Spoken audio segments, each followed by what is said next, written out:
Yo sé que también entre ustedes se van a ayudar, yo también sé.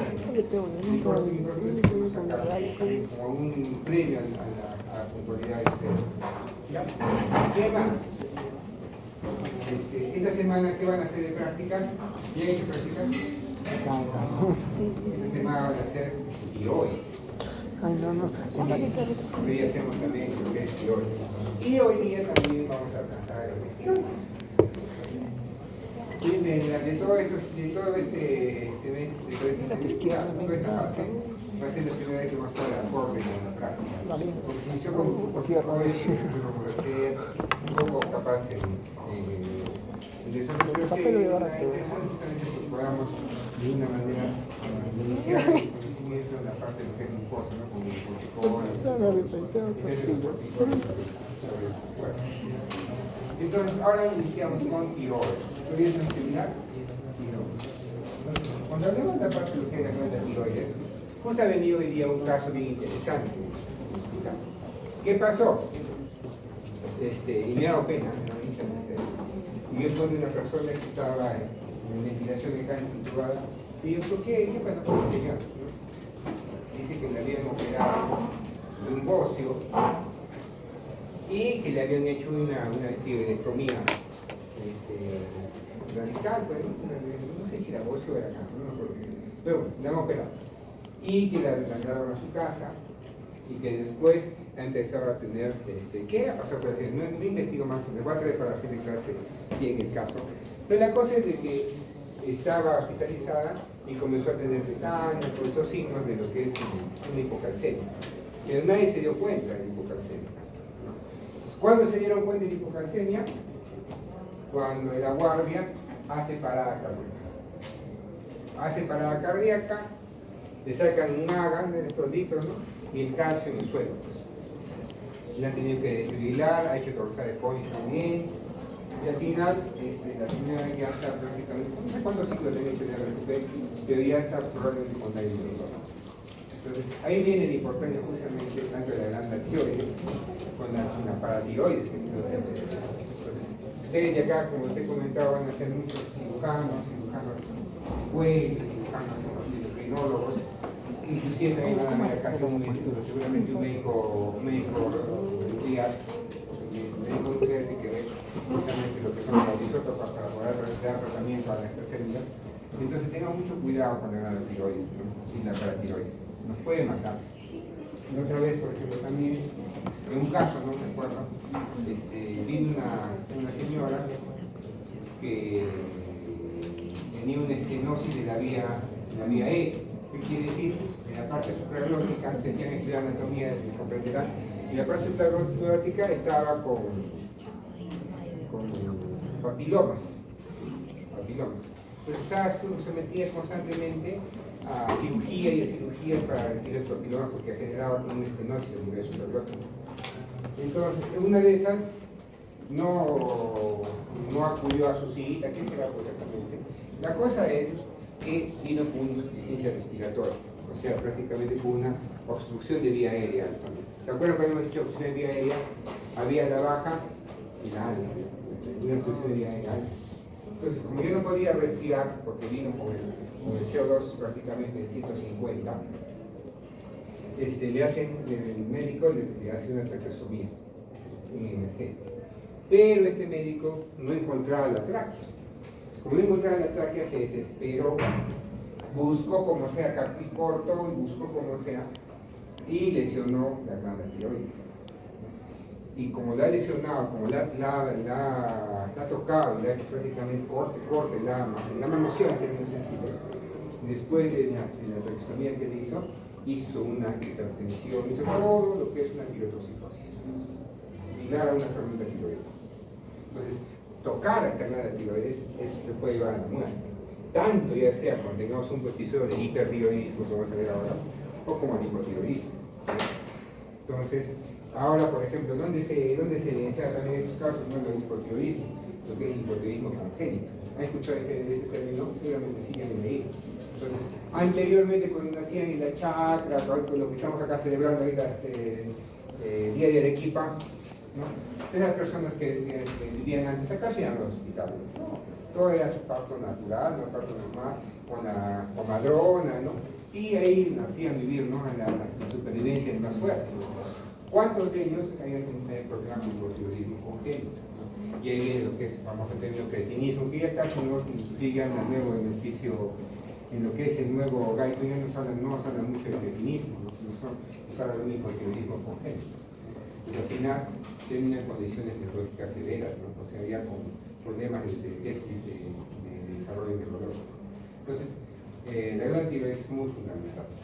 Entonces, vamos a ver progresivamente qué más nos vamos a encontrar con la glándula tiroides. Sí, oye, justamente ese caso interesante y me hago bastante tristeza. Bueno, entonces, si ustedes ya han hecho anatomía, ya han hecho lo que es la tiroides, ¿la han visto la tiroides? No, en anatomía. O se la han bajado como grasa. Se la han bajado como grasa. Sí, no me acuerdo que había bajado como grasa. No me acuerdo. Quería matar, pero no. Anatomía era decía en primer año. Bueno, peso de 15 a 20 gramos, es pequeñísima, muy pequeñísima. Y como dice, vamos a tener dos hormonas principales, la T3 y la T4. Como dice, la T4, la tiroxina va a ser el 93%, y muchas veces esta T4 va a ser más que todo como depósito, ¿no? Digamos, la que es la que va a ser directamente activa va a ser la T3. Y como dice ahí, es 4 veces más potente prácticamente que la T4. La T4 generalmente va a estar unida a proteínas, va a estar como una forma de depósito, y es la que va a permitir que estas hormonas tiroideas también, como hay harto depósito en la sangre y está unido bastante a las proteínas, va a tener bastante tiempo de acción, y si yo la pierdo, la glándula tiroides, voy a tener un backup, un tiempo prudencial para recién presentar signos de hipotiroidismo. Es decir, si ahorita me salgo la glándula tiroides, no va a tener hipotiroidismo de vuelta, sino progresivo, porque vamos a tener siempre un almacén prácticamente. Como esta T4 tiene más tiempo de vida media, ¿no? Hasta 7 días, frente a un día de T3. ¿No? Entonces, cuando hablamos de hormonas tiroideas, vamos a ver que nosotros tenemos que usar dos tipos de hormonas, no dos tipos de formas prácticamente que va a estar la hormona en la sangre. Una que es la libre, ¿no? Y otra que es la total. Entonces, ¿qué es la que es la total? La que está unida y la que también unida a proteínas y la que está libre, ¿no? Entonces, ¿por qué sería tan importante conocer ello? Porque acuérdense que las proteínas en nuestro cuerpo pueden variar con diferentes estados patológicos, ¿sí? ¿Se acuerdan? Por ejemplo, ¿qué patología nos va a llevar a hipoproteinemia? Un hecho sistema nefrótico, la fibrosis, una desnutrición, cualquier ese tipo de patología nos puede llevar a una alteración prácticamente de las proteínas, una disminución. Esa disminución va a llevar también consigo que varíe la cantidad de hormonas que vamos a tener. Entonces, de alguna forma, por eso se pide, una cosa es pedir la hormona total y otra cosa es obtener la hormona libre, ¿no? Si vamos avanzando, pues aumenta el metabolismo, ustedes sabemos ya. Inclusive han hecho seguramente en biofísica, han hecho el experimento del curio, la ratita, han hecho la parte del metabolismo basal, ¿no? Una cosa en una camarita y a veces consumo de oxígeno de esta parte. Entonces, en los anteriores años se hacía lo que es el experimento en prácticas, y justamente la ratita, ¿no? La ratita, para poder ver si tenía aumento o disminución del consumo de sodio, por ejemplo, y ver la respuesta en metabolismo basal. Digo, como ya no se tiene que mucho manipular a los animales por primero tener animal que se puede realizar, ahora ya se usa lo que es el fisio extra. Entonces, ¿qué van a usar ustedes ahora en prácticas? El fisio extra. Van a tener una ratita, ¿no? Ahí en un sitio que va a ser una normal, una hipotiroidea, una hipertiroidea. Y de acuerdo van a medir cómo está la tasa de metabolismo basal. Van a jalar la ratita de acá para acá, de acá para acá, de acá para acá. ¿Hayan hecho ya prácticas? Todavía no, ¿no? Entonces ahí van a ver. Sigamos avanzando, como dice. También solamente la única hormona que va a liberar, no, también tenemos la calcitonina. Y esa calcitonina va a estar referida a no es tan importante como la calcitonina per se, para el metabolismo del calcio. Va a tener su acción justamente con la paratormona, pero la paratormona en sí, la vitamina D, son las que van a tener más impulso y más implicancia en el metabolismo del calcio. Pero sí será la calcitonina que también puede estar regulando la cantidad de calcio. Y como dice, En esta tiroides va a haber folículos cerrados y justamente ahí viene el problema de lo que se comentaba, ¿no? Estos folículos cerrados va a tener la tiroglobulina y ahí va a estar inmersos prácticamente en lo que son las hormonas tiroideas. Si yo manipulo a esta glándula tiroides, ¿no? Yo manipulo, puedo romper esos folículos. Y al romper esos folículos puedo liberar justamente hormonas tiroideas. Gran cantidad de hormonas tiroideas que nos puede llevar a una crisis o una tormenta tiroidea. O sea que tener cuidado de manipular esta glándula tiroides. Sigamos avanzando. Como dice acá, la tiroides almacena forma de hormona a través del coloide, ¿no? Justamente en estos folículos. Sigamos avanzando. Acá también se puesto para recuerdo, a veces preguntamos en la parte de... Siempre viene una pregunta de verdadero o falso, ¿no? Entonces, esa pregunta yo la hago. Entonces, siempre preguntamos esa parte, ¿no? Lo que es célula folicular, cosas puntuales que siempre nos va a servir, ¿no? Las células foliculares son las que van a secretar lo que es el P3 y P4, y las células C para folliculares la calcitonina. ¿No? Como conocimiento, como cultura general también lo que también, ¿no? Estamos avanzando. Entonces, como he dicho, tenemos ahí en lo que es el coloide, la tiroglobulina, que hace una glicoproteína, ¿no? Y ahí va a estar prácticamente inmerso la parte de nuestras células, de nuestras hormonas tiroideas. Aparte de eso que tenemos ahí, las células C, ¿no? Las células que van a producir prácticamente lo que es la calcitonina. ¿Por qué es interesante esta célula C? ¿Qué va a hacer? Va a ser un marcador tumoral de carcinoma medular de tiroides. A eso va a servir justamente esta calcitonina. ¿Por qué? Porque ¿dónde se va a originar este carcinoma medular de tiroides? Justamente en la célula C. Debe derivar. Entonces, ¿por qué es interesante este carcinoma medular? Porque este carcinoma medular es un cáncer agresivo. Entonces, muchos de los pacientes que tienen un carcinoma medular ya están con metástasis justamente a nivel local, a nivel ganglionar, hacia atrás, aquí en la tirada, a lo que es la tráquea. Entonces, realmente también tiene mal pronóstico en los pacientes. ¿Sí? El medular tiene mucho más agresivo. ¿Cuál es el más frecuente? Por ejemplo, es el papilar. El papilar es el más frecuente. No es tan agresivo, muchos tienen papilar. Entonces, ya encontrado un cáncer papilar y tiroides, lo operan, sacan prácticamente la lesión, le dan su yodo radioactivo y probablemente probablemente se ha curado el paciente. Pero el carcinoma medular puede ser que haya hecho metástasis, invade prácticamente por vía linfática. Entonces, por vía linfática, ¿dónde va a ir? A los ganglios de acá, ¿no? La parte de toda la cadena ganglionar que han estudiado ustedes en la parte de anatomía, ¿no? El trome está en los grupos ganglionares del cuello, ¿sí o no? Les han hecho dar así lesión de grupos ganglionares del cuello, seguramente que sí. Entonces, igual, ¿quién va a hacer de memoria esa parte también? Los que sean acá cirujanos de cabeza y cuello van a estar ahí recitando de memoria esos tipos de los grupos ganglionares del cuello, ¿no? Como dice al final, la calcitonina, ¿por qué va a servir?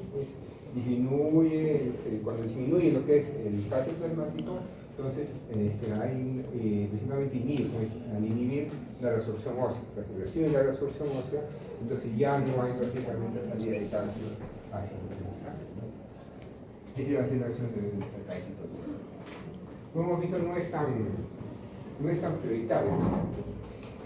Sigamos avanzando. Entonces, acá, ¿qué tenemos? Igual, ya está nuestro folio. Hemos hecho una parte, le hemos agrandado la parte anterior. Esta parte de acá le hemos agrandado más bonito, para mirar este coloide. Y de acá hemos hecho una célula más grande. Entonces, al final, ¿qué tenemos acá? Las membranas que es la apical, la membrana basal o la vasolateral, que van a escucharlos muchas veces para lo que es la absorción, por ejemplo, de yodo. Y como dice acá, algo interesante, se necesita al año unos 50 miligramos de yodo. Entonces, ¿dónde sacamos el yodo? De la sal de oral. Entonces, ¿por qué es interesante ello también? Porque antes, los que vivían, digamos, en direcciones alejadas, usaban sal prácticamente que salía de la montaña, ¿no? Como dice, que salía de la montaña de la sal. Y esa sal no va a estar yodada. Comían la sal, tomaban la sal, entonces no consumían mucha cantidad de yodo, entonces el cuerpo tenía un déficit de yodo. Entonces, al tener un déficit de yodo, ¿qué va a pasar? No hay materia prima para formar hormonas tiroideas. ¿Qué va a pasar con las hormonas tiroideas? Comienzan a caer. Y si comienzan a caer las hormonas tiroideas, ¿qué va a decir el cuerpo? Hoy me falta hormonas, ¿qué hay que hacer? Liberemos más TSH para formar más hormonas. ¿Podemos formar? No. ¿Por qué? Porque no tenemos yo. Entonces, como no tenemos yo, seguimos estimulando, y ese estímulo al final, ¿a qué va a llegar a aparecer? Lo que es el óseo. ¿Qué es el óseo? Un crecimiento de toda la glándula prácticamente tiroidea. Justamente secundario al exterior. Entonces, ya en los hospitales casi no se mira mucho. Yo me acuerdo cuando estaba de interno, digo, un caso, dos casos de bocio, ¿no? Realmente no hay mucho. ¿Por qué? Porque ya todos usan sal dorada. Muy difícil va a ser una persona que no usa. Entonces, pero el bocio es el crecimiento. Entonces, ¿cuál era el problema del bocio? Muy aparte que lo miraban acá con su tremenda lesión, ¿no? Su bulto en el cuello. ¿Cuál debería ser el problema? Hacia la parte posterior. Hacia la parte posterior, ¿quién está? La tráquea. Si comienza a crecer, ¿hacia dónde te puede presionar? Hacia atrás. Y esa vez que la tráquea presiona y genera una obstrucción del cerebro. Muchos de los pacientes vienen con esa obstrucción. Entonces, imagínense, si está acá en una gran tumoración, en la parte anterior, y si está comprimiéndome la tráquea, ¿cómo soluciona ese problema? Va a ser un poquito difícil. Ya haremos una traqueostomía, ¿no? Porque acá tiene una glándula grandaz. Si ustedes cortan esa glándula, está estimulada con la TSH, ¿cómo está esa glándula? Recontra vascularizada. Y si ustedes cortan, va a ser un sangrado a toda. Entonces, generará muchos problemas, inclusive se morían los pacientes, ¿no? Por eso es tan importante la suplementación. Entonces, se da la suplementación con yodo, para que justamente tengamos un aporte regular de yodo. ¿Cuánto es lo que necesitamos de yodo? Por día. En adultos, y lo que dicen algunas guías también, de 150 microgramos por día, ¿no? En embarazo, un poquito más. Necesitamos también, acuérdense, tanto para la mamá como para el niño, o sea, para el feto, necesitamos un poquito más. Y la cantidad hasta los 190 microgramos por día. Entonces, necesitamos mucha más cantidad que se llama de yodo en esta etapa, tanto de embarazo como de lactancia. Entonces, ya se darán cuenta, ¿no? Si necesito más en el embarazo y en la lactancia, ¿qué quiere decir? Que hay una mayor producción de hormonas tiroideas.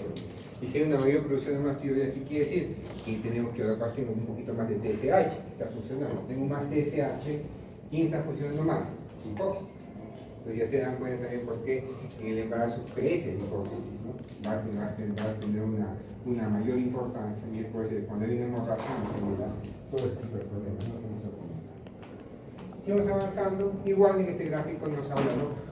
Tanto de ingesta como lo que es el egreso, ¿no? Y si ingresa como 500 microgramos, prácticamente también se va a eliminar como 500 microgramos, prácticamente va a estar en un equilibrio, como dice acá, ¿no? En la normalidad, el yodo que entra debe ser igual al que sale.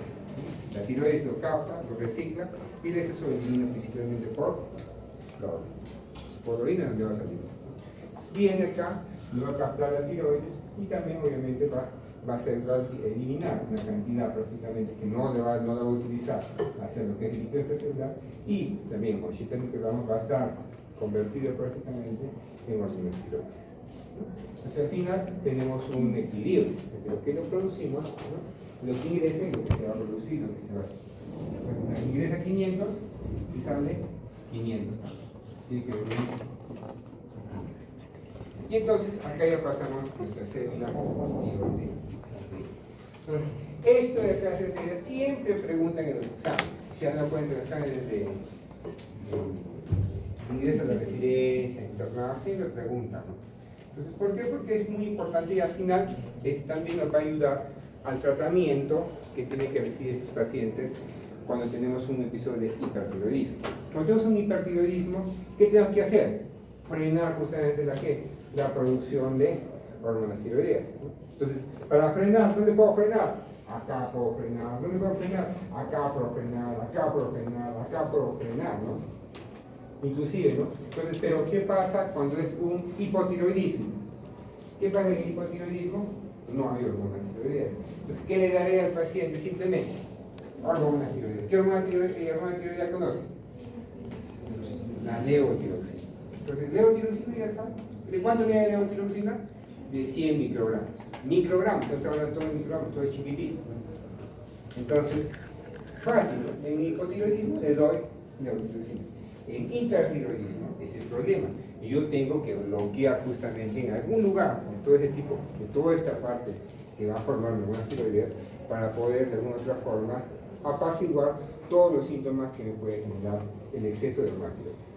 Entonces, como dice acá, en nuestra célula que almacena la hormona, más o menos, es la tiroglobulina, con el color, como dice, almacena hormona para 2 o 3 meses. O sea, nos da ese color de un almacén para poder durar siquiera 2 o 3 meses en ausencia de funcionamiento.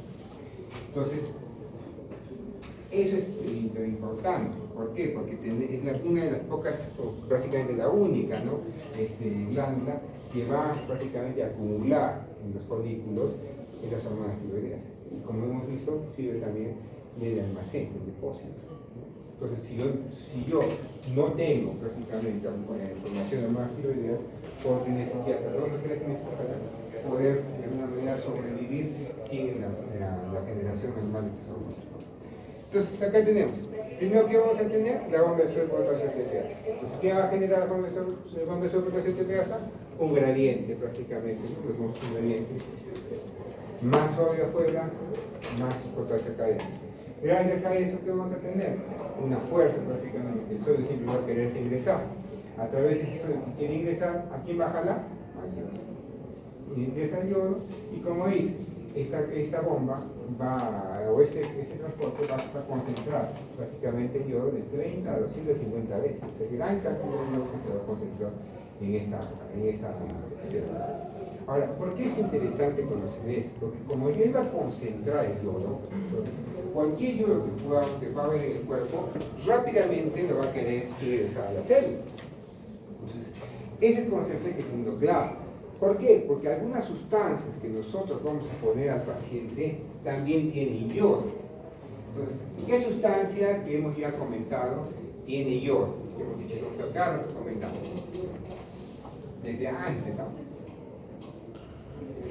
¿No se acuerdan?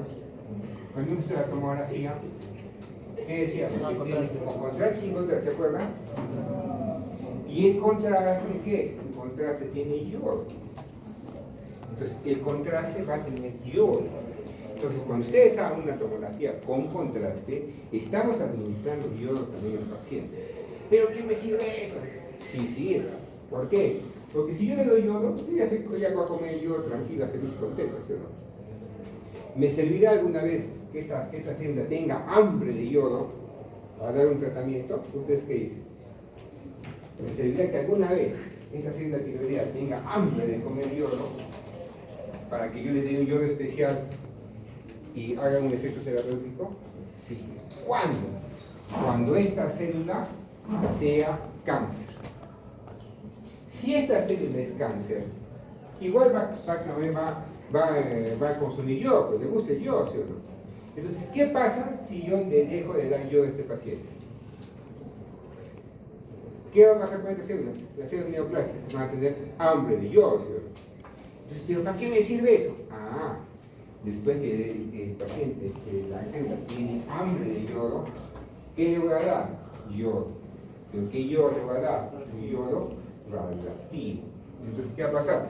Le doy el yodo radioactivo y esta célula, ¿qué va a decir? Consumo el yodo radioactivo. Pero como es radioactivo, ¿qué va a pasar con la célula? Chao. Obviamente, la vamos a matar. ¿Estamos de acuerdo? Entonces, ¿cuál sería el tratamiento entonces del cáncer de tiroides? El yodo radioactivo. ¿Están comprendiendo esa parte? Se van a olvidar. Entonces, cuando ustedes vean esta parte, este paciente tiene cáncer de tiroides, ¿qué le van a dar probablemente? Le van a dar yodo radioactivo. ¿Con qué intención? De que la célula consume ese yodo y al final la mate, pues. Entonces, ya se imaginarán qué pasará si yo a ese paciente, por error, le coloco yodo normal. Si le coloco yodo normal, la célula está saciada de yodo, ¿querrá comer más yodo? No. ¿Le podré poner yodo radioactivo? No. Muchas veces en el hospital ocurre ese problema.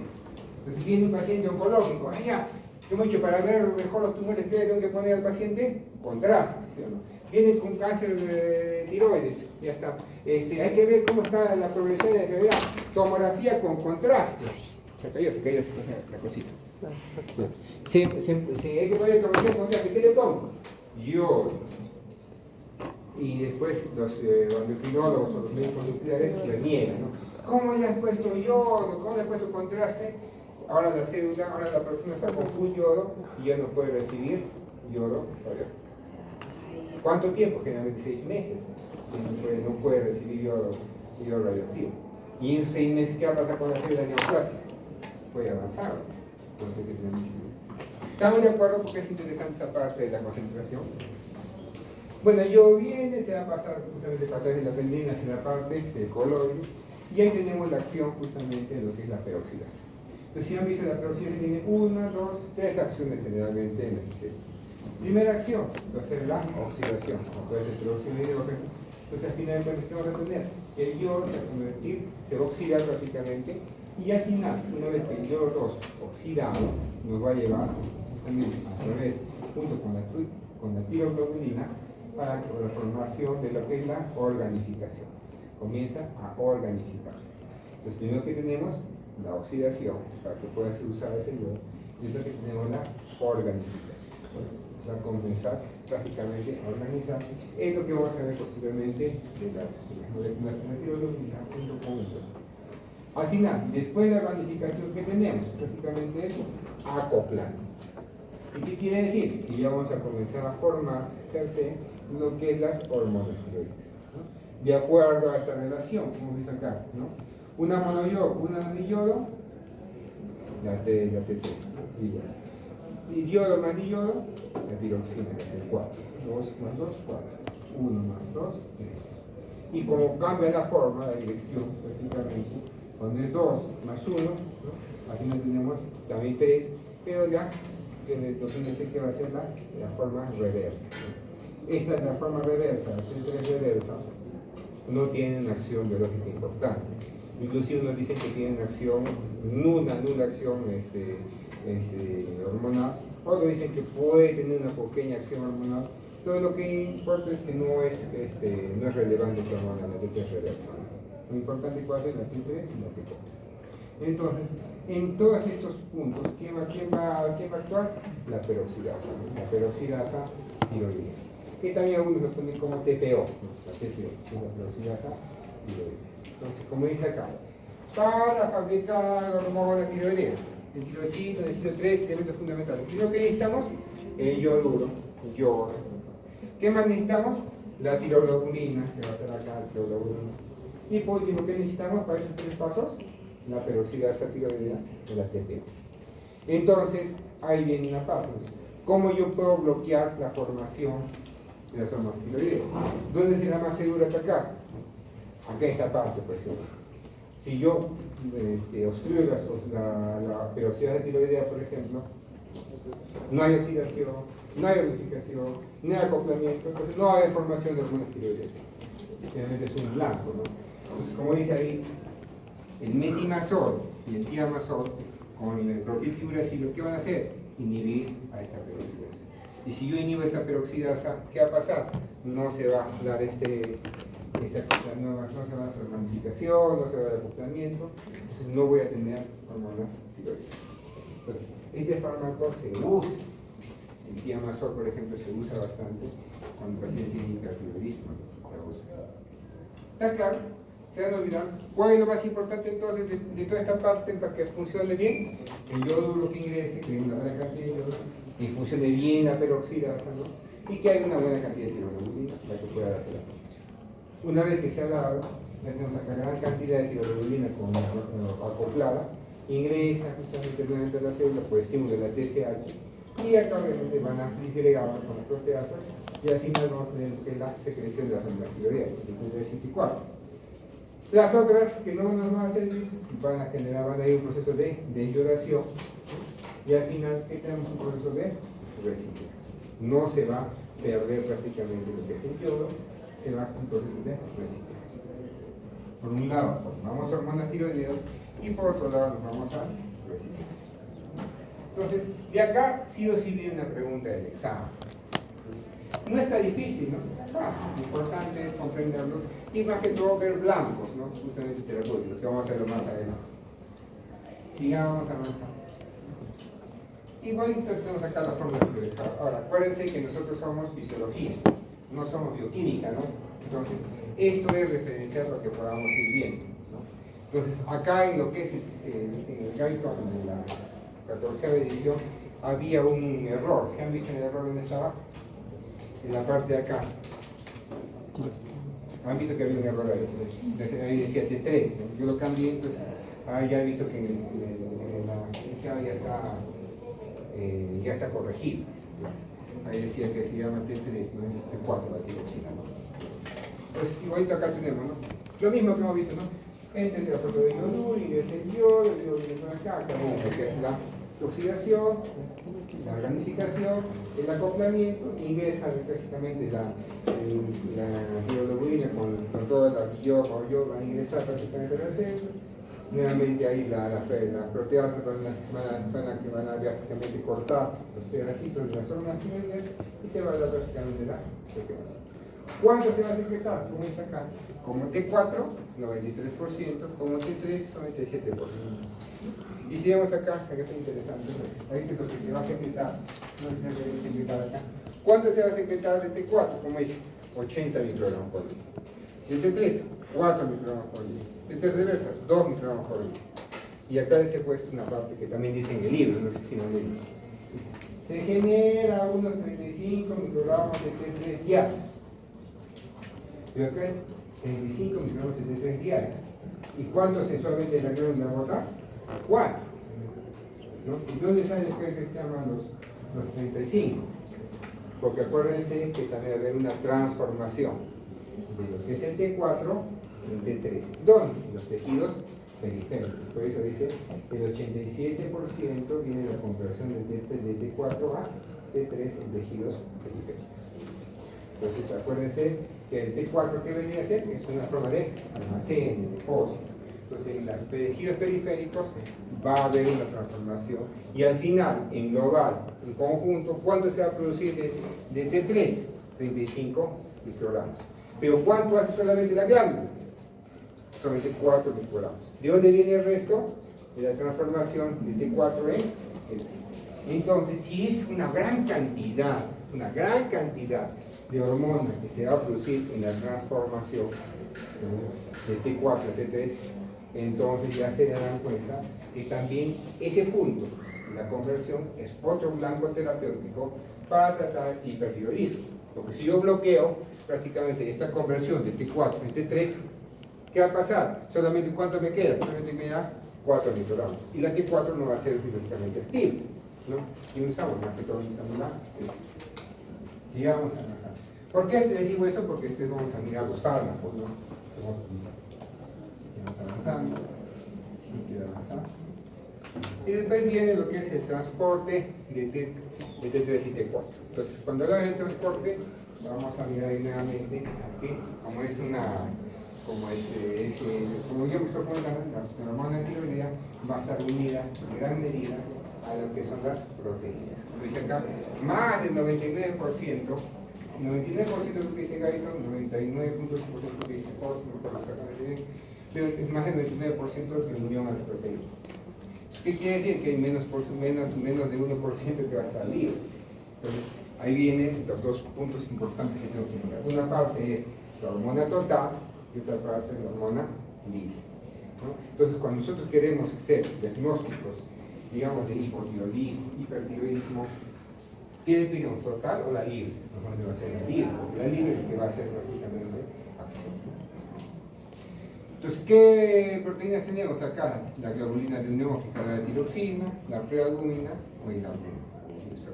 En este cuadrito nos habla justamente la cantidad, ¿no?, de hormonas que se van a juntar, ¿no?, se van a unir prácticamente.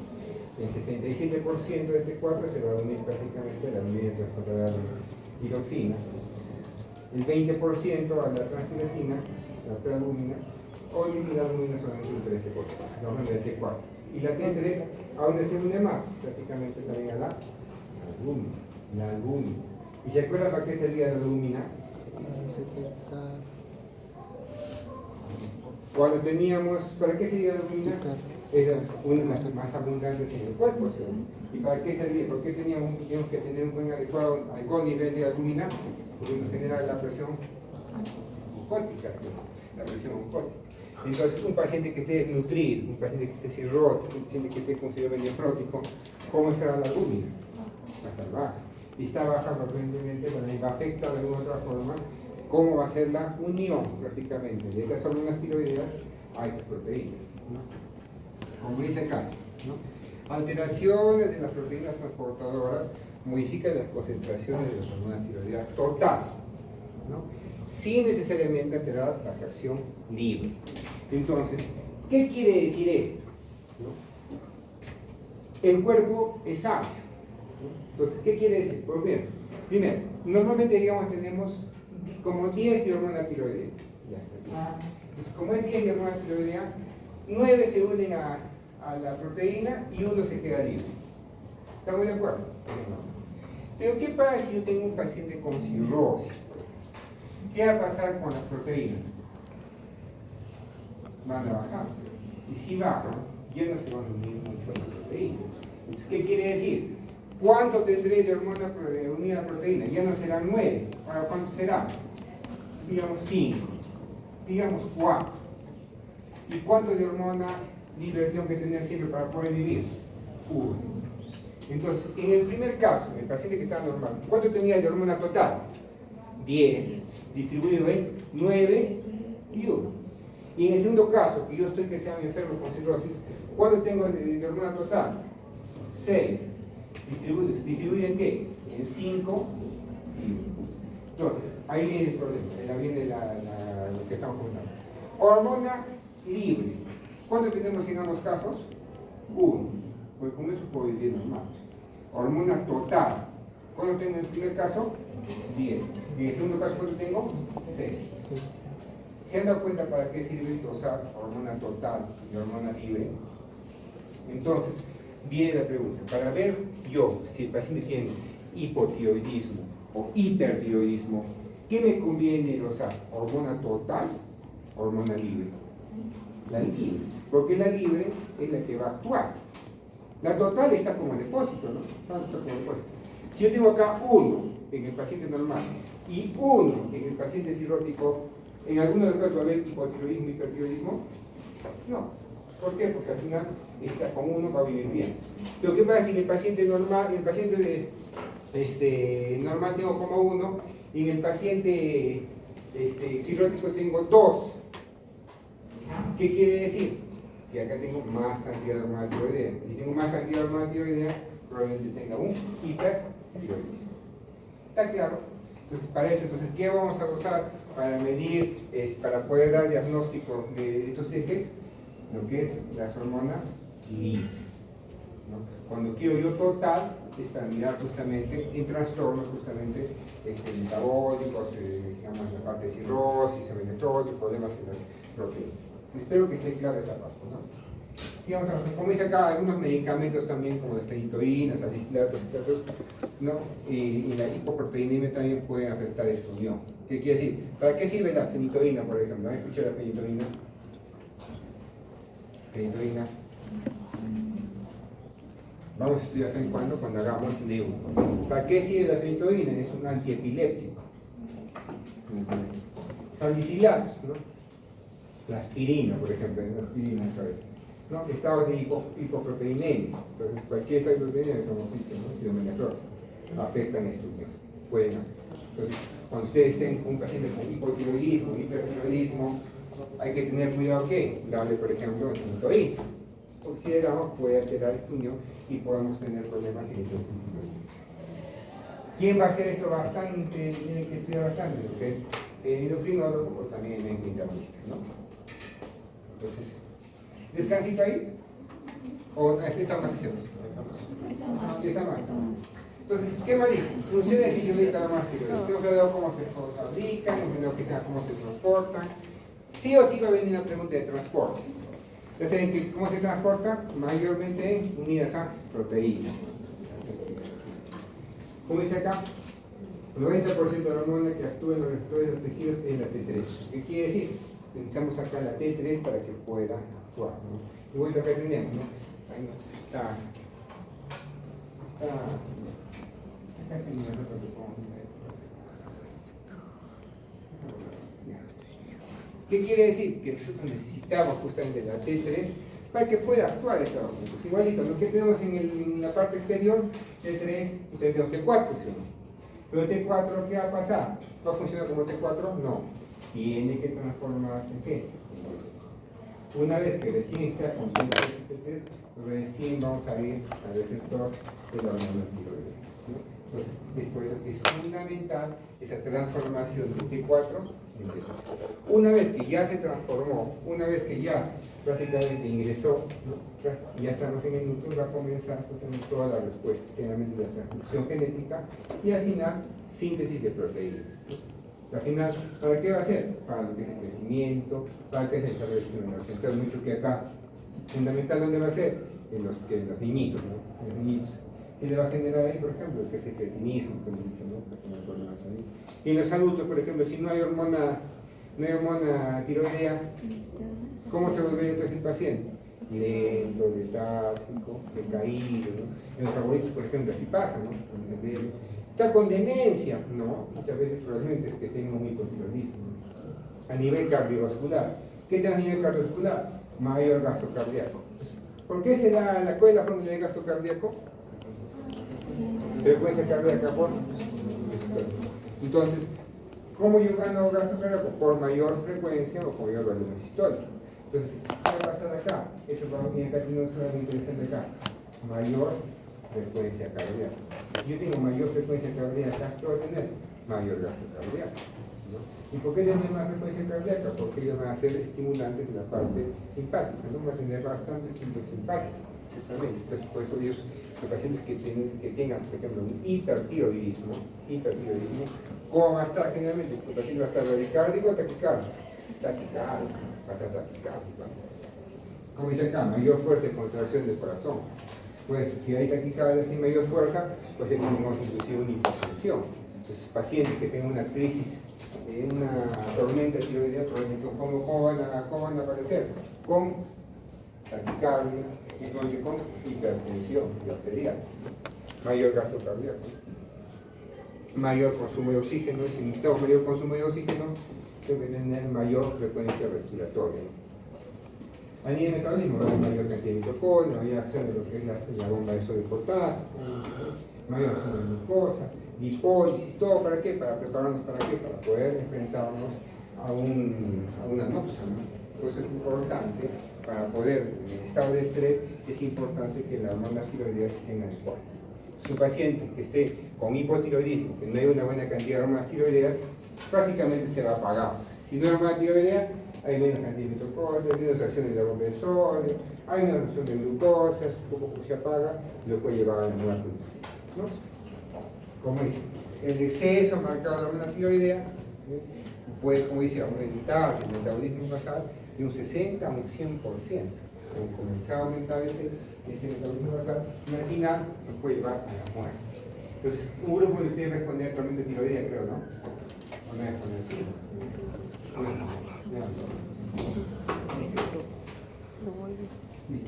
Entonces, hasta ahí un descansito. Para que ya vengamos a la segunda parte. Cierra nada.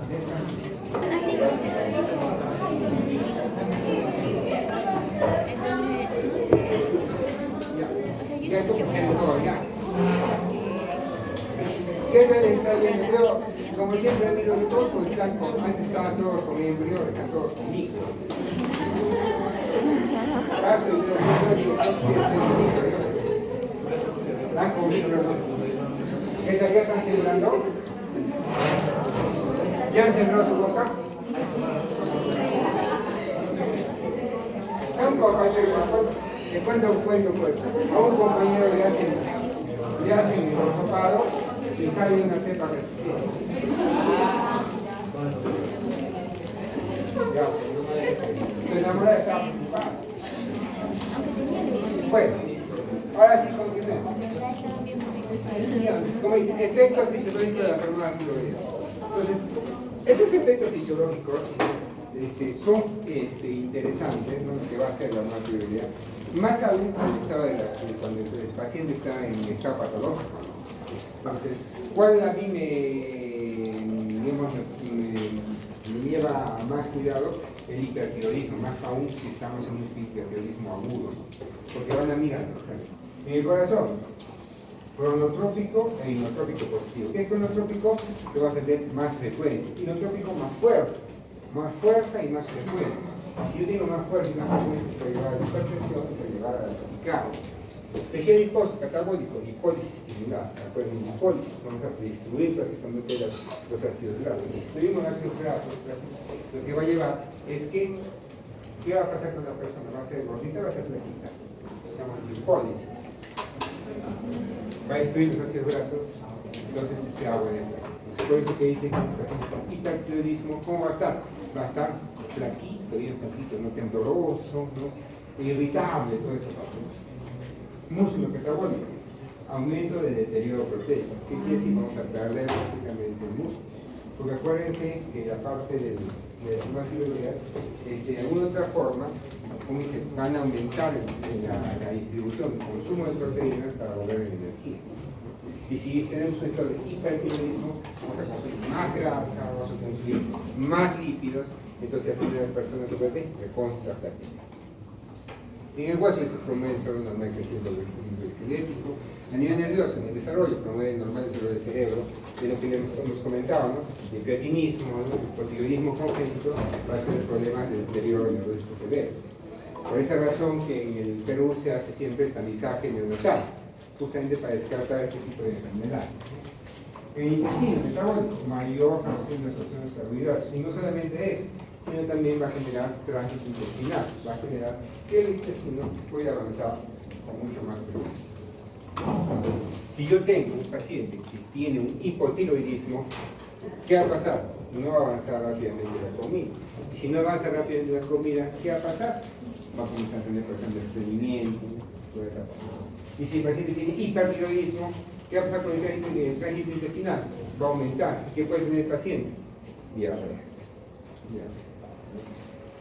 Otro termógeno, como dice acá, ¿qué quiere decir? Estimulación del consumo de oxígeno en intestino para aumentar también lo que es la temperatura. Entonces, así imaginarás si el paciente tiene una gran liberación de más por el hipertiroidismo, va a ser tendencia a que tenga aumento de temperatura, o inclusive en la tormenta tiroidea que hemos comentado, puede llevar inclusive a tener fiebre, hasta en casos extremos puede llevar a un infarto. Entonces, por eso es interesante el efecto fisiológico de la hormonatiroidea. Seguimos avanzando. Entonces, acá tenemos, ¿no? Como tenemos acá el metabolismo basal, acá está en cero, y acá está prácticamente otro error del Guyton. ¿No han visto el Guyton? Acá tienen un error revisado. También está el mismo error en la 15ª edición. ¿Han visto? Acá dice miligramos por día, ¿sí o no? Lo que tienen en la 15ª. No es miligramos por día, inclusive. ¿Qué van a producir? Que sean 200 miligramos, porque es mucho, ¿no? Eso es 100, acá es microgramos por día. Ahí en el consumo de bibliografía es microgramos por día. Por eso le he corregido acá. ¿Ya? Entonces, como cero, más o menos, ¿cuánto necesitamos de secreción de hormona tiroidea? Más o menos 100 microgramos por día. 100 microgramos por día. Cuando yo comienzo a disminuir, aquí nos estamos yendo a un hipotiroidismo. Y como es hipotiroidismo, ¿qué va a pasar con mi metabolismo basal? Va a comenzar acá. Cuando yo comienzo a aumentar la cantidad de hormonas tiroideas, que me estoy yendo a un hipertiroidismo. Y mi metabolismo basal obviamente se va a multiplicar. Va a comenzar ahora. Cuando el paciente está normal, ¿cómo se llama? Eutiroidismo. Entonces, cuando van a ver, la pregunta del examen, como vamos a estar comentando, no sé, el paciente es eutiroideo. Eutiroidismo quiere decir que está normal. Entonces, ¿por qué se puesto esta cajita acá? Porque esta cajita acá, ¿qué tenemos acá? El Eutirox, por ejemplo, es una marca no registrada. Tenemos acá la levotiroxina. ¿Se acuerdan para qué sirve la levotiroxina? Cuando es un suplemento hormonal. El hormonal justamente cuando tenemos hipotiroidismo tenemos que darle la levotiroxina. ¿De cuánto mide la levotiroxina? De 100 microgramos. Similar, ¿no? Lo que dice 100 microgramos, entonces 100 microgramos. Similar. No quiere decir que sea igual. Obviamente, cuando damos acá la levotiroxina tiene que absorberse, capaz va a bajar la cantidad total de hormona tiroidea que llegue, pero sí más o menos una relación, ¿no? 100 microgramos y más o menos acá 100 programas que nosotros los físicos han tenido para hacer eutiroidea. Entonces, ¿cuántos ustedes creen que reciben los pacientes comúnmente de levotiroxina por día? 100. Si ven, la gran cantidad de pacientes en el hospital, es decir, el paciente que tiene hipotiroidismo, ¿con qué está? Está con levotiroxina, una tabletita cada 24 horas. ¿Qué quiere decir que tiene? Que tiene más o menos PVC de cuánto? 100 microgramos. Más o menos similar, no es igual, no más o menos similar a lo que dice el gallo. Entonces, ¿estamos de acuerdo? No es miligramos, ¿ah? Ya saben que en verdadero y falso, ¿qué va a venir? Miligramos, ¿no? Ten mucho cuidado con eso, es microgramos, ¿no? Entonces, continuamos. Ya, ¿qué dice? No siempre va a recibir una tabletita, ¿no? ¿De qué va a servir? ¿De qué nos va a ayudar? ¿Cómo vamos a definir cuánto de droga va a recibir ese paciente? Yo puedo iniciar con 100, porque 100 yo digo que es la dosis habitual. ¿Y qué me va a definir si estoy bien o estoy mal esa cantidad? ¿Cómo está mi perfil tiroideo? ¿Sí o no? Eso vamos a ver más adelante. Bueno, ¿cómo está? Si yo le doy 100, 100, 100, 100, 100, 100, 100, vamos a ver cómo 100, 100, 100, ¿cómo debería estar mi TSH? ¿Normal, alta o disminuida? Para llevar a un eutiroidismo. Si está 100, es la dosis adecuada, ¿cómo debe estar mi TSH? Normal. Normal. Porque el cuerpo está bien, está feliz. Pero ¿qué pasa si 100, 100, 100, 100, 100, 100, 100 y mi TSH está aumentada? ¿Qué quiere decir? Si yo le doy 100, 100, 100, 100, 100, 100, 100, 100 y mi TSH está aumentada, ¿por qué aumentaría mi TSH? ¿Porque el cuerpo dice que me falta o mi cuerpo dice que tengo mucho? Que me falta. Entonces, ¿qué haré con mi suplemento? ¿Lo aumento y disminuyo? ¿Qué pasa? Doy 100, 100, 100, 100, 100, 100, 100 y comienzo a tener mi TSH baja. ¿Qué quiere decir? Que mucho le estoy dando. ¿Qué tengo que hacer con la dosis? Baja. ¿Estamos de acuerdo? Se van a equivocar en esa parte. Ya está haciendo fármaco también, no sé qué. Entonces, así se va manejando, según la hormona tiroidea. En práctica, yo les llevo generalmente un caso clínico para ver justamente ese mecanismo de control. Elevación y disminución de la levotiroxina. Entonces, si ya estamos hablando de regulación, hablamos pues de la elevación de las tiroideas, ya sabemos que será positiva, negativa. No, tiene que ser negativo. Si es positivo o una aberración, obviamente nos va a llevar a estados patológicos. Voy a sacar. Cuando la secreción de la hormona tiroidea aumenta hasta 1.5, 1.7 veces los valores normales, la secreción de TSH cae hasta casi desaparece. ¿Qué quiere decir? Que la TSH recontra. Entonces, pues por eso que yo doy 100, 100, 100, 100 y cae mi TSH o aumenta mi TSH, ya se saben por qué es, ¿no? Porque la TSH recontra sensible a esa variación. Si estoy en un límite, a una dosis que nos lleva al eutiroidismo, la TSH va a estar feliz, tranquila y contenta, ¿no? Entonces acá tenemos nuestra clásico eje, ¿no? Acá el bionormal liberador, acá se va a dar la liberación de la TSH, va a la parte de la tiroides y la tiroides va a secretar lo que es las hormonas tiroideas y va a ser siempre feedback negativo tanto a la hipófisis como también a lo que es el hipotálamo. Como dice acá, la TSH tiene además efecto trófico. ¿Qué quiere decir? Va a haber una hipertrofia, una hiperplasia tiroidea. Entonces es por ello que cuando el paciente está, por ejemplo, con un déficit de yodo, ¿qué va a pasar? ¿Qué va a pasar con mi TSH? Comienza a dispararse como loca porque no hay hormonas tiroideas y comienza la granulación en efecto de hipertrofia y hiperplasia. ¿Y eso qué me va a llevar? A que el paciente tenga POS. Una vez que tenemos la hormona tiroidea, entonces vamos a tener el metabolismo en todo lugar. Entonces, acá está la clásica, la parte de primario, secundario y terciario. Entonces, antes tenía rosadito, le he hecho así como el que lo transforma más bonito. Entonces, ¿qué vamos a tener acá? Primario. Cuando hablo de primario, ¿quién está mal? La tiroides. Secundario, ¿quién está mal? Muy sensible, muy sensible. La hipófisis, la hipoxia secundaria, terciaria, obviamente cuando está la parte de Terciario muy pocas veces se anima. ¿Cuándo miraría, por ejemplo, un hipotiroidismo terciario, por ejemplo?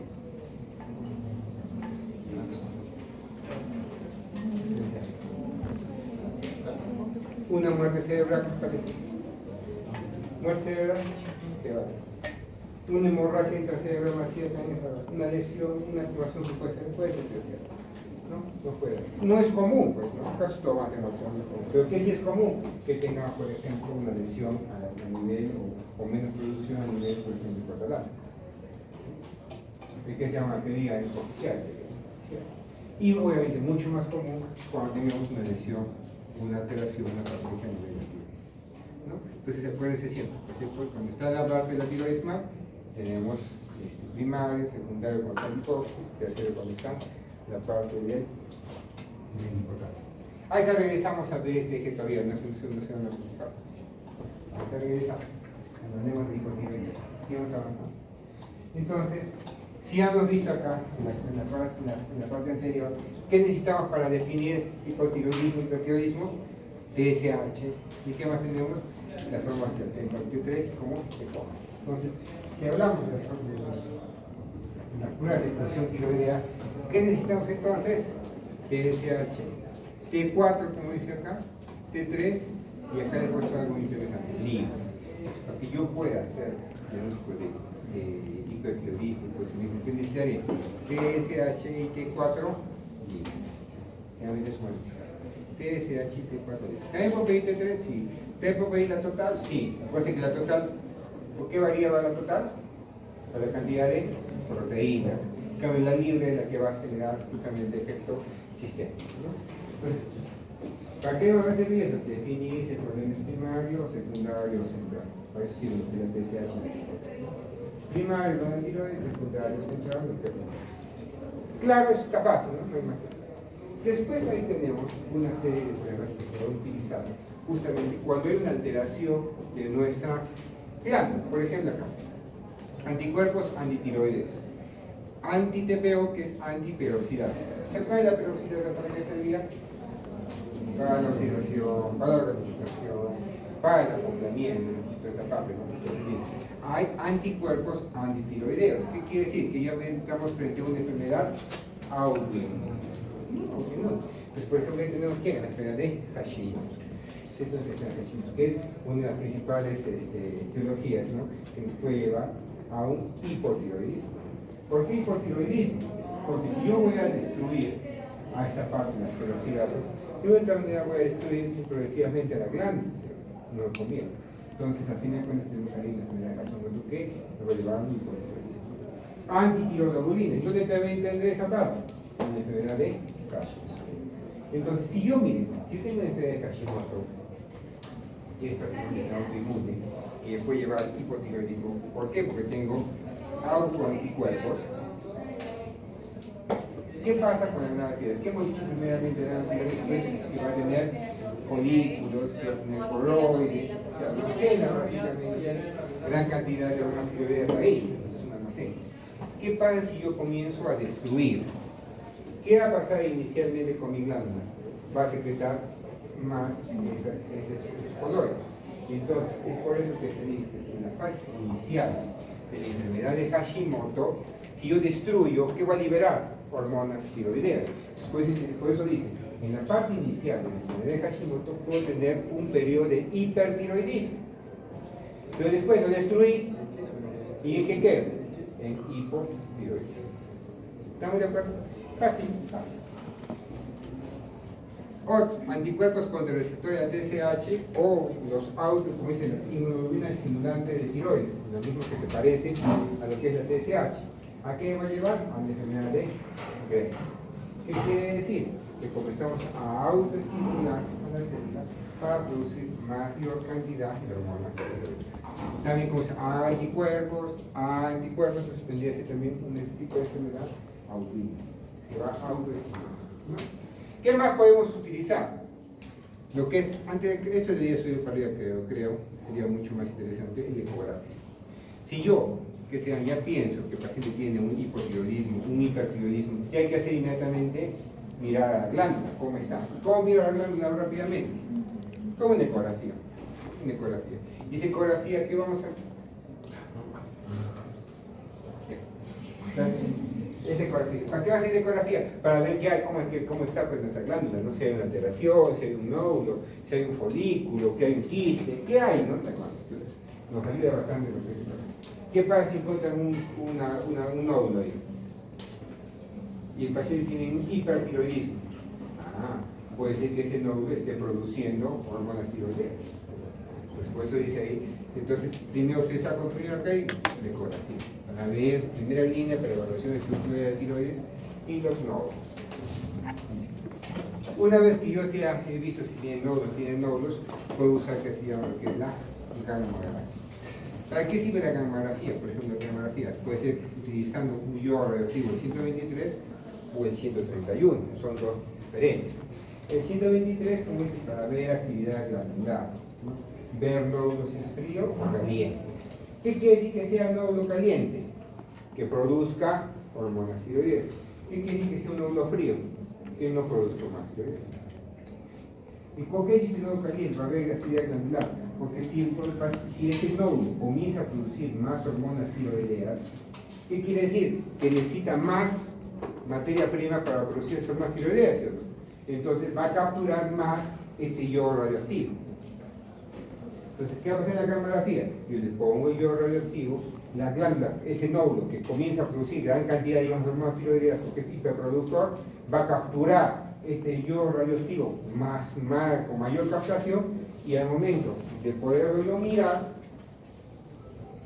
acá está por acá, ¿no? Al momento de yo mirarlo, ¿no? Acá está por ejemplo una tiroides normal, cuando yo lo voy a mirar, ¿qué va a tener? Una mayor captación justamente en ese nódulo, justamente de ese yodo radioactivo. Entonces digo, este nódulo verdaderamente produce, que se llama mayor cantidad de hormonas tiroideas. ¿Por qué? Porque está consumiendo más yodo. ¿Por qué consume más yodo? Porque seguramente está produciendo mayor cantidad de hormonas tiroideas. ¿Está claro, no? Así. Y por otro lado, ¿qué tenemos? Terapéutico y seguimiento de neoplasia, ¿quién tenemos? El yodo 131. ¿Para qué va a ser el yodo 131? Para matarlos, muchas veces, para lo que es eliminar prácticamente las células neoplásicas. ¿Por qué? Porque yo le doy, acuérdense lo que hemos dicho, ¿no? Las células neoplásicas van a consumir ese yodo y como es radioactivo, la van a destruir. Entonces, es mi intención. Se puede hacer yodo 123 para ver actividad glandular, yodo 131 para que es terapéutico, destrucción como tratamiento de neoplasia. Fácil, ¿no? Para que no esté confundido. Siguiente. ¿Qué tenemos acá? Tomografía, resonancia magnética. ¿Para qué mirar?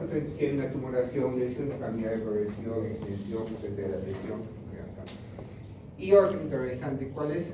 La biopsia. Biopsia, aspiración de aguja fina, el BAM que dice. ¿Para qué va a servir? Justamente, yo con la ecografía digo, hay un nódulo. Ya está. Basta que vea un nódulo, voy a hacer que puede ser frío o caliente. ¿Qué tengo que hacer entonces ahora? Ver cómo es la citología de ese nódulo. ¿Y cómo lo voy a hacer? Mediante lo que es la biopsia. ¿Y cómo es esa biopsia? ¿Ya han hecho ustedes ambas inyecciones? No.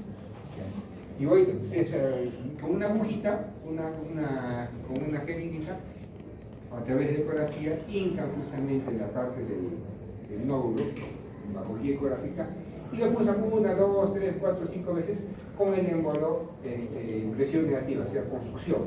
¿Qué va a pasar? Cada vez que entre la aguja va a capturar un poquito de tejidito, chiquitito, ¿no? O pequeña cantidad de agüita, ¿no? Que va a salir ahí pequeño material. Entonces después eso se pone, lo que llega a salir se pone en una lámina portaobjetos y se extiende. Ya está. Y se va a teñir. ¿Para qué sirve eso? Para la observación de la citología. Si en esa citología vemos que los núcleos son amorfos, son irregulares y tienen características neoplásicas, ¿qué diremos? Que este nódulo probablemente es cáncer. ¿Estamos de acuerdo? Fácil, ¿sí? Como dice estudio, ¿no? ¿Está claro? ¿Se van a equivocar? Espero que no. Esta diapositiva es fundamental porque sí o sí viene en el examen. Sí o sí viene en el examen. Vamos a ver la TSH, los anticuerpos. A veces vienen como casos clínicos de Hashimoto, ¿no? Sigamos avanzando. Ah, no, acá tenemos otra cosa interesante. Dice, marcadores tumorales. ¿Qué marcadores tumorales tenemos para lo que es la parte de la tiroides? ¿Qué quiere decir marcador tumoral? Son sustancias que se van a implementar, muchas veces secundarios a una neoplasia, que nos van a guiar justamente a definir un tipo de neoplasia, nos va a ayudar a ver si este paciente tiene una neoplasia, o muchas veces también nos ayudan a seguimiento de la neoplasia. ¿Qué quiere decir que seguimientos? Si yo, digamos, tengo un marcador tumoral, digamos, el marcador tumoral A, yo tengo cáncer, digamos, ¿de qué? De cáncer del pulmón, digamos. Y tengo cáncer del pulmón, y mi marcador tumoral A está en 20, y digamos a mí me dan un tratamiento de quimioterapia y me operan, ¿qué esperarían encontrar con mi marcador tumoral que me han hecho? ¿Que suba o que baje? Que disminuya. Entonces, marcador tumoral, nuevamente, 5. ¿Ha resultado la quimioterapia? Sí. ¿Ha resultado la radioterapia o la cirugía? Sí. Al día siguiente, a los meses siguientes, marcador tumoral, voy a mi control, marcador tumoral 5. A los 6 meses, voy marcador tumoral 5. Bien. Al año, marcador tumoral 10. Bien. ¿Por qué está aumentando? Bueno, será capaz porque no es una actividad. A los 6 meses, marcador tumoral 15. Ya no es una tendencia a subir. ¿Qué está pasando? Probablemente hay recurrencia en ese lugar. Probablemente hay una lesión por ahí que no se mira, te da cartas tomografía, pero ya está bien. ¿Se han dado cuenta por qué sirven los marcadores tumorales? Justamente para ellos, ¿no? Marcador tumoral, entonces, tenemos acá la tiroglobulina, por ejemplo, para NM papilar o folicular. Estos son tan agresivos, ¿no? Papilar, el papilar es el más frecuente de las neoplasias. Calcitonina y el carotino, carcinoma embrionario, lo que sea, para carcinoma medular de tiroides. Son marcadores tumorales. ¿No? ¿Está claro? ¿Se han olvidado eso? Pero, ¿cuándo vamos a mirar nuevamente ello? Cuando hagamos de neoplasia. Sigamos avanzando.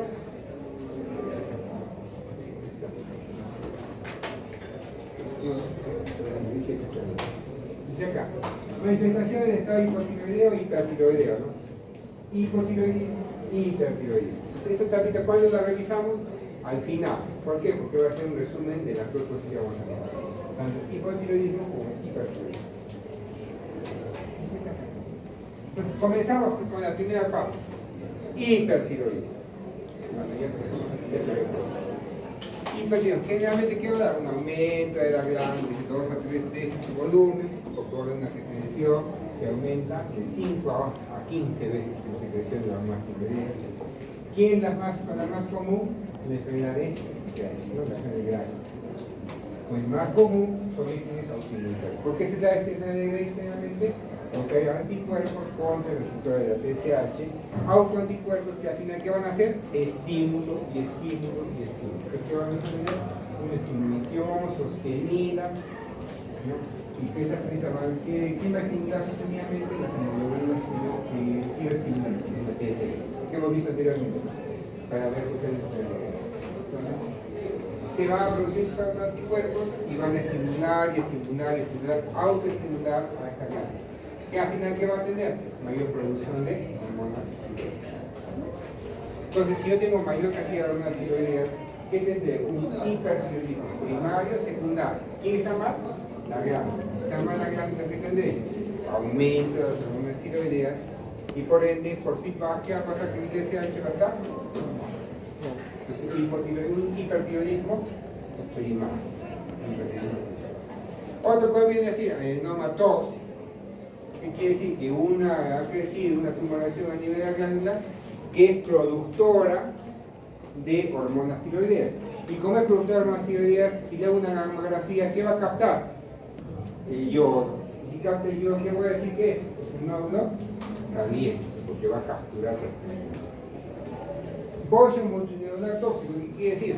Que en varios sitios hay tumoracioncitas en la tiroides y vamos a tener múltiples sitios que van a estar capturando el yodo, el yodo 123% acá tenemos. Acá está, ¿no? Nódulo caliente, un solo nódulo.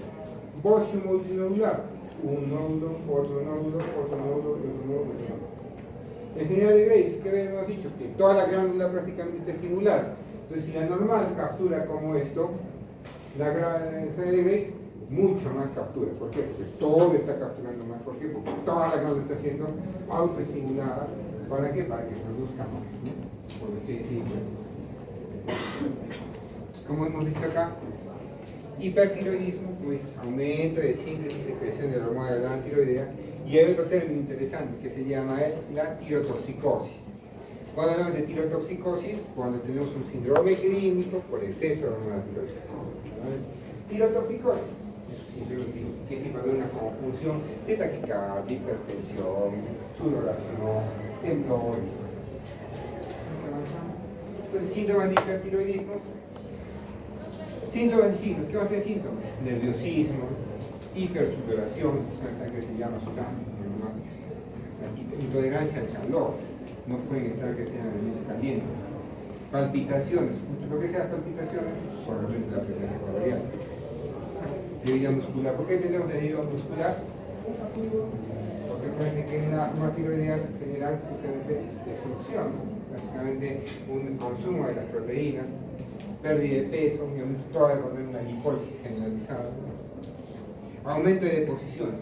¿Por qué será que dirá que aumento de deposiciones? Porque mucho que la hormona tiroidea tiene que ver con el tránsito intestinal.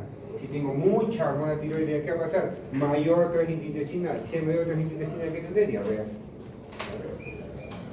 Sin sacar taquicardia, temblor, piel caliente, bocio, ¿no? Si es que la gente tiene crecimiento de la glándula, fibrilación auricular, ¿no? Tanto lo que está taquicardia como fibrilación auricular va a generar probablemente origen de arritmias cardíacas, ¿no? Soplos, como dice acá abajito, puede también tener los exoptanos, ¿no? ¿Han visto alguna persona así?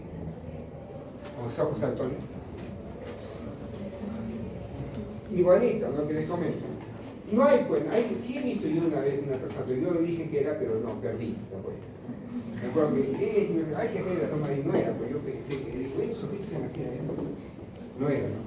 Ya no hay mucho, inclusive las fotos también son, pensando que son las negras, ¿por qué? Porque ya se da tratamiento, pues. Antes no se daba tratamiento, llegaban ya a etapas avanzadas. El exoptano, eso van a encontrar en la parte de semiología. Prevalencia, como dice acá, de que sea de 1 a 2% de la población, hipertiroidismo subclínico. ¿Qué es hipertiroidismo subclínico? T3, T4 libre y T3 normales, ¿no? Pero TSH está. Para que esté baja la TSH, ¿qué quiere decir? Que hay mucha hormona tiroidea.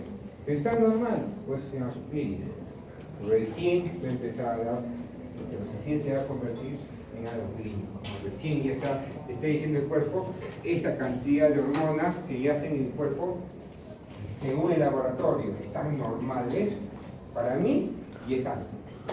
Y por eso, como ya es alto, comienzo a tener disminución de la TSH. Igual lo que hemos hablado de la tiroxina, ¿no? Más común, más en mujeres, la de Graves, como dice, el adenoma tóxico del hueso multinodular aumenta con la edad, ¿no? Y como dicen, de 20 a 50 años, ¿quién va a ser más frecuente? La enfermedad de Graves. Pero si usted en el examen viene una pregunta, una persona, mujer, de 30 años de edad, que comienza con palpitaciones, pérdida de peso, diarreas, ¿y qué haya pensaría un hipertiroidismo? ¿Qué tendría que interpretar solamente? El perfil tiroideo. ¿Va a estar fácil? Así lo dirías con el examen, que son los clínicos. Y también así se presenta en la vida real. Tampoco es. Igual que todas las causas de hipertiroidismo, esto es sacado del para que puedan mirar por Francia. Hay de todas las causas, sí, exactamente, no van a venir con el examen, pero sí para que den una leidita, porque esto viene, esto es ¿cómo se llama? Ahí está el de semiología, que son la Argente, del Argente, vaya la parte de acá viene la Argente, ¿no? Que ya van a usarlo el próximo año.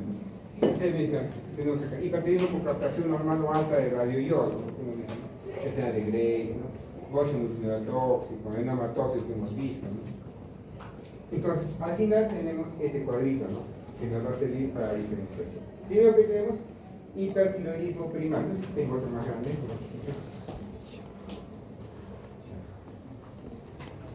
Acá está. Primario, para que sea primario, ¿quién está mal?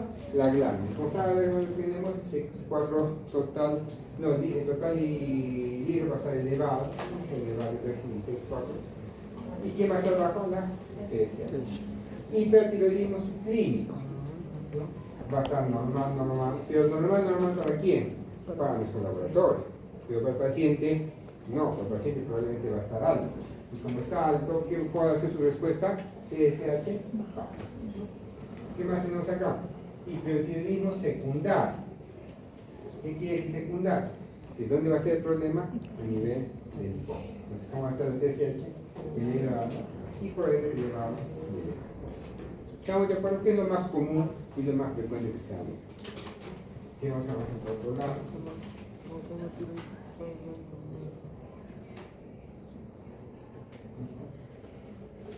Acá. Manifestaciones clínicas, entonces, ¿qué va a tener el paciente? Sistémicos, pérdida de peso. Entonces ya se imaginarán cómo en el caso tiene un paciente que empieza a tener pérdida de peso, neuromuscular, temblor, que presenta palpitaciones, que va a tener aumento de la frecuencia respiratoria, ¿no? Que va a tener diarreas, ¿no? Náuseas, vómitos, ¿no? Hiperhidrosis, a fin de cuentas, ¿qué no puede hidrosis? Sudoración, va a estar con sudoración. Puede tener ya, por ejemplo, condición eléctrica, o la clásica dictopía, o los exostanos que hemos visto, ¿no? Entonces, al final, cuando se exacerba todo esto, ¿qué vamos a tener? Lo que dice acá la tormenta tiroidea. La tormenta tiroidea es una exacerbación de todos estos síntomas. ¿Por qué? Porque hay una gran liberación de hormonas tiroideas en el torrente sanguíneo. ¿Por qué hemos dicho que puede ser? Porque capaz el paciente ha hecho un estímulo en la tiroides, ha hecho una cirugía, ha tocado mucho, ha lesionado la tiroides y puede liberar cualquier cantidad de hormonas. Y puede llevar que sea normal. Yo he visto un caso, ¿saben qué caso había?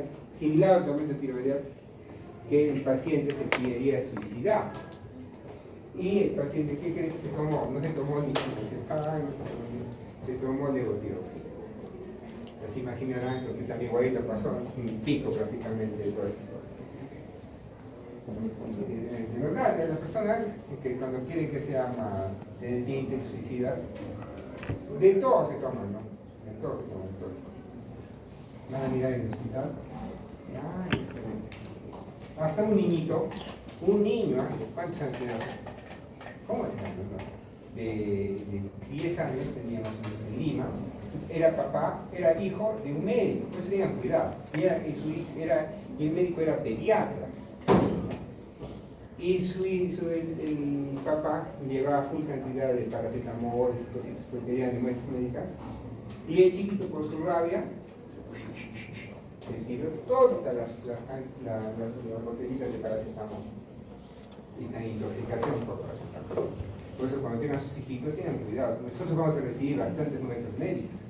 ¿Ya? Entonces, más que todo que son clínicos, que son que van a decir, no me la muestra médica, que tengan cuidado, no sé que su hijito, por curiosidad, ay, qué caramelo. Y de verdad, tengan mucho cuidado. Acá tenemos una clásica exoftalmos, ¿no? Valla exoftálmica.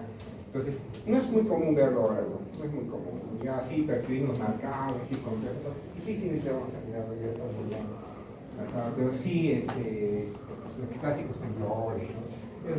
Pérdida de peso, ¿no? Entonces viene, vamos a lo que es el tratamiento. ¿Qué hacemos con el tratamiento? Entonces tenemos que mirar y recordar cómo es la formación de las todas las tiroides. Entonces, ¿qué va a tener el paciente? Hemos dicho taquicardia, ¿no? Frecuencia cardíaca elevada, puede tener un poco de hipertensión arterial también, ¿no? Sudoración, que todos son muchos síntomas justamente simpáticos, ¿no? Entonces, ¿qué le tengo que dar? Un beta bloqueador, ¿no? ¿Para qué? Va a bloquear justamente todos estos efectos. ¿Cuál es el que le utilizan bastante? Es el propanolol. ¿Se acuerdan del propanolol? No sé cuándo hemos estado viendo la parte del carro. Son beta bloqueadores. Y son beta bloqueadores, ¿qué quiere decir? Van a justamente inhibir, como dice, los efectos del aparato del sistema simpático.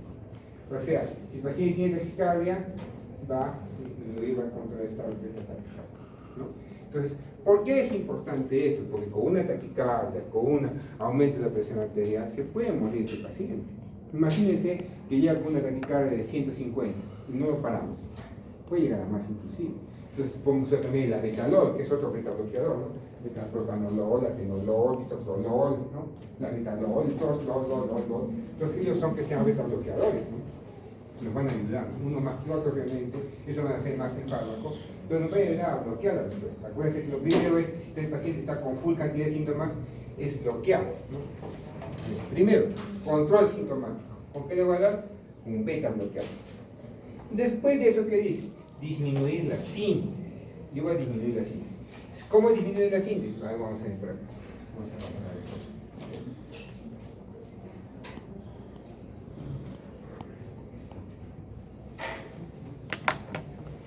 Primero, como dice acá, le puedo dar los tiocianatos. ¿Para qué sirven los tiocianatos? Inhibidores de la captación del yodo. Pues, primero, ¿cuándo puedo hacer mi efecto? Al inicio, ¿no? En la parte de la captación. Inhibe el atrapamiento de yodo. ¿Qué quiere decir? Que la célula no va a poder consumir el yodo. No va a poder consumir. Pero si no puede consumir el yodo, ¿qué va a pasar con mis hormonas tiroideas? No se van a formar. Y si no se forman las hormonas tiroideas, ¿qué va a decir el cuerpo? Que le falta hormona tiroidea. Y si le falta hormona tiroidea, ¿qué va a pasar? Va a haber mayor TSH. Y si hay mayor TSH, ¿qué me puede llevar? Causar óseo. Va a incrementar. Más. ¿Por qué? Porque hay más TSH, más crece. Pero puede no. ¿Por qué? Porque estoy bloqueando la entrada de iones. Como que el paciente no tuviese prácticamente consumo o estaría bajo un déficit de iones. No es muy común usarlo, pero sí, eso es lo que viene acá. El otro, ¿cuál vendría a ser? Las tionamidas, ¿no? Como dice, bloqueo la peroxidasa tiroidea. ¿Quién tenemos ahí? Por ejemplo, acá tenemos el propitiracilo, el PTU que hemos estado viendo, y lo que es el metimazol. Como estaban poniendo los compañeros, hay otro fármaco que también se parece en nombre. ¿Cuál es otro fármaco?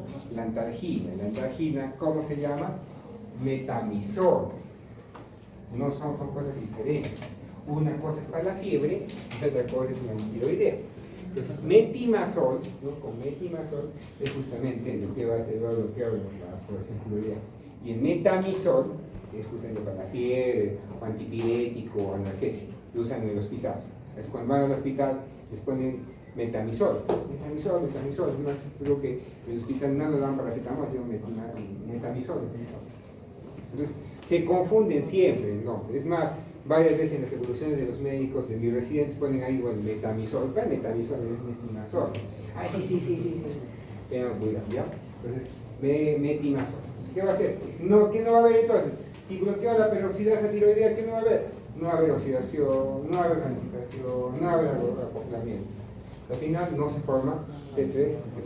¿Está fácil? Fácil, ¿no? ¿Se van a olvidar? No. Pero ¿qué pasa? Acá hay un cachito adicional que le cuesta el camino. ¿Cuál es el cachito adicional? Que hemos dicho que gran cantidad de las hormonas tiroideas, ¿cuánto más o menos? Hemos dicho que necesitábamos, ¿cuánto se formaba la de T3 más o menos? 25 gramos, microgramos quería. Pero ¿saben que la glándula tiroidea cuánto producía? 4. El resto, ¿qué pasaba? Un 87% más o menos venía de la conversión de T4 en T3. Entonces, justamente, ¿quién hace eso? Justamente la PT, ¿no? El propiltiuracilo inhibe la conversión periférica de T4 a T3. ¿Me conviene o me conviene? Me conviene. Entonces, ¿está claro lo que es el metimazol y el propiltiuracilo? ¿Se han olvidado? No. Antes, ¿qué se hacía las plantitas? ¿Cómo las convertían en hipotiroideas? Se les daba propiltiuracilo.